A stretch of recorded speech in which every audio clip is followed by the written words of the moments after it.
Hi friends, ನಾನು ನಿಮ್ಮ ಕವನ. ನಿಮಗೆ ನಿಮ್ಮ ಕುಟುಂಬಕ್ಕೆ ಮಕರ ಸಂಕ್ರಾಂತಿ ಹಬ್ಬದ ಆರ್ಥಿಕ ಶುಭಾಶಯಗಳು. ಎಳ್ಳು ಬೆಲ್ಲ ತಿಂದು ಸದಾ ಒಳ್ಳೆ ಮಾತಾಡಿ ಸಂತೋಷವಾಗಿರ್ರಿ ಅಂತ ನಾನು ದೇವರಲ್ಲಿ ಕೇಳ್ಕೊತೇನೆ. ಸೊ ಈ ದಿನ ಹಬ್ಬದ ಸ್ಪೆಷಲ್ ಏನಪ್ಪ ಅಂದರೆ, ಬೆಳಿಗ್ಗೆ ಎದ್ದು ಮನೆ ಕ್ಲೀನ್ ಮಾಡಿ ತುಳಸಿ ಗಿಡಕ್ಕೆ ನೀರು ಹಾಕಿ ಅರಿಶಿನ ಕುಂಕುಮ ಇಟ್ಟು ಪೂಜೆ ಮುಗಿಸ್ಕೊಂಡು ಆರತಿ ಎಲ್ಲ ಮಾಡಿಕೊಂಡು ಸೊ ಮತ್ತು ಅಡುಗೆ ಕೆಲಸ ಎಲ್ಲ ಬೆಳಗ್ಗೆ 9:30 ಅಷ್ಟೊತ್ತಿಗೆ ಮುಗೀತು. ಇವತ್ತು ಟೈಮಲ್ಲಿ ಹೆಣ್ಮಕ್ಳಿಗೆ ಮನೆಯಲ್ಲಿ ಬಿಡುವೇ ಇರೋದಿಲ್ಲ.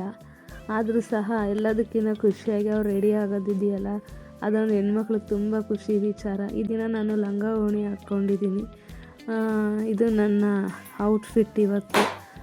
ಸೊ ಮಾರ್ಕೆಟಿಂದ ಕಪ್ಪು ತಗೊಂಬಂದರು. ಅದನ್ನು ಸಹ ಹಳ್ಳಿಯಲ್ಲಿ ಸುಮಾರು ಜನಕ್ಕೆ ಕೊಡೋಣ ಅಂತ ಎಲ್ಲ ಪೀಸ್ ಮಾಡಿಕೊಂಡು ಬ್ಯಾಗಲ್ಲಿ ಹಾಕ್ಕೊಂಡು ಅಡುಗೆನೆಲ್ಲ ತಗೊಂಡು ಹೊರಟೆ. ಹೋಗ್ತಾ ಇದ್ದೀನಿ.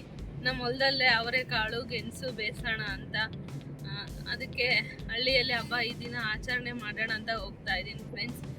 ನೋಡೋಣ ಈ ಹಬ್ಬ ಹೇಗೆಲ್ಲ ಸಾಗುತ್ತೆ ಅಂತ. ಮನೆಯಲ್ಲಿ ಪೂಜೆ ಮಾಡಿ ಇವಾಗ ಹಳ್ಳಿಗೆ ಬಂದೆ. ಸೊ ನಮ್ಮ ಮಾವಿನ ತೋಪ ಹತ್ರ ಬಂದಿದ್ದೀನಿ ನೋಡಿ. ಬಂದಮೇಲೆ ಫಸ್ಟ್ ಮಾಡಿದ ಕೆಲಸ ಕಡಲೆಕಾಯಿನೆಲ್ಲ ತೊಳೆದ್ಬಿಟ್ಟು ಕಡಲೆಕಾಯಿ ಬೇಯೋದಕ್ಕಿಟ್ಟೆ. ಅಲ್ಲೇ ಗೆಣಸು ಇನ್ನೊಂದು ಒಲೆ ಮೇಲಿಟ್ಟೆ. ಆಮೇಲೆ ಹಾಲು ತೊಗೊಂಬಂದಿದ್ವಿ, ಅದನ್ನು ಸಹ ಕಾಯೋದಕ್ಕೆ ಒಲೆ ಮೇಲಿಟ್ಟೆ. ನನ್ನ ಕೆಲಸ ಏನಪ್ಪ ಅಂದರೆ, ಆ ಒಲೆಯಿಂದ ಈ ಒಲೆಗೆ, ಈ ಒಲೆಯಿಂದ ಆ ಒಲೆಗಳಿಗೆ ಓಡಾಡೋದೇ ಕೆಲಸ ಆಗಿತ್ತು. ಸೊ ಹಂಗು ಹಿಂಗು ಮಾಡಿ ಫೈನಲಿ ಬೇಯಿಸ್ದೆ. 3/4 ಭಾಗ ಬೆಂದಿತ್ತು. ಹೊಟ್ಟೆ ಅಂತೂ ತುಂಬ ಹಸಿತೆ ಇತ್ತು. ಬೆಳಗ್ಗೆಯಿಂದ ಏನೂ ತಿಂದಿರಲಿಲ್ಲ. ಹಂಗಾಗಿ ಮಾಡ್ಕೊಂಬಂದಿರೋ ಅಡುಗೆನೆಲ್ಲ ಅಲ್ಲಿ ಚಾಪೆ ಹಾಸ್ಬಿಟ್ಟು ಮಂಚದ ಮೇಲೆಲ್ಲ ಒಂದೊಂದಾಗಿ ಇಟ್ಟೆ. ಸೊ ಅದ್ರ ನಡುವೆನೂ ಸಹ ಊಟ ಮಾಡಬೇಕು ಅಂತ ಮನಸ್ಸಿದ್ರು ಫಸ್ಟ್ ಕಡಲೆಕಾಯಿ ತಿನ್ನಬೇಕು ಅನ್ನೋ ಆಸೆ ಮಾತ್ರ ಜಾಸ್ತಿ ಇತ್ತು ನನಗೆ. ಹಾಗಾಗಿ ಬೆಂದಿದೆಯೋ ಇಲ್ಲೋ ಅಂತ ಪದೇ ಪದೇ ಚೆಕ್ ಮಾಡ್ಕೊತ ಅಲ್ಲೇ ವೆಯ್ಟ್ ಮಾಡ್ಕೊತ ಸೊ ಹೀಗೆ ನನ್ನ ಟೈಮ್ ಪಾಸ್ ಆಯಿತು. ಆಮೇಲಿದ್ದ ಸ್ವಲ್ಪ ಕಡಲೆಕಾಯಿ ಟೇಸ್ಟ್ ನೋಡಿದೆ, ಇನ್ನೂ ಬೇಯಬೇಕು ಅಂತ ಗೊತ್ತಾಯಿತು.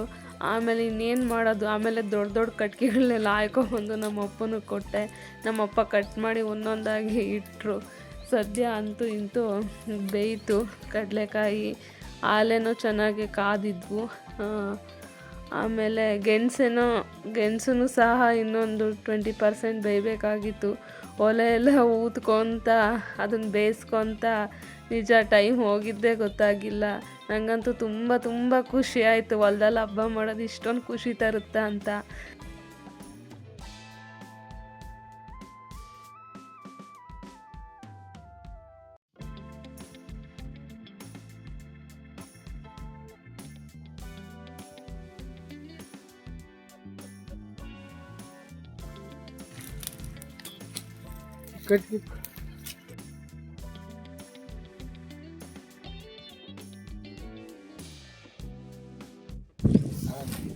ಇದರಲ್ಲಿ ಹಾಲು ಇಟ್ಟಿದ್ದೀನಿ.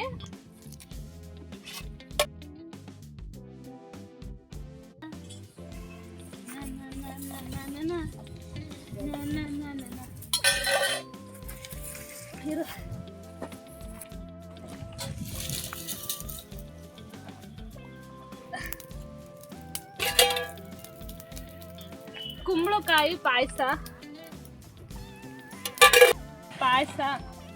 ರೈಸು, ಚಿತ್ರಾನ್ನ. ಇದರಲ್ಲಿ ಚಿತ್ರಾನ್ನ ಇದೆ, ಬಜ್ಜಿ, ಬದನೆಕಾಯಿ ಬಜ್ಜಿ, ತುಪ್ಪ, ರೈಸು, ಫ್ಲೇವರ್ ರೈಸು, ಬಾಳೆದೆಲೆ, ಕೊಬ್ಬು, ಗೆಣಸು, ಹಾಲು, ಬೆಲ್ಲ ಅಲ್ಲಿದೆ, ಕಡಲೆಕಾಯಿ, ಮತ್ತೆ ಸೊಂಡಿಗೆ, ಹಪ್ಪಳ, ಸೊಂಡಿಗೆಗಳು. ಇಷ್ಟು ಸಂಕ್ರಾಂತಿ ಸ್ಪೆಷಲ್ ಊಟಗಳು.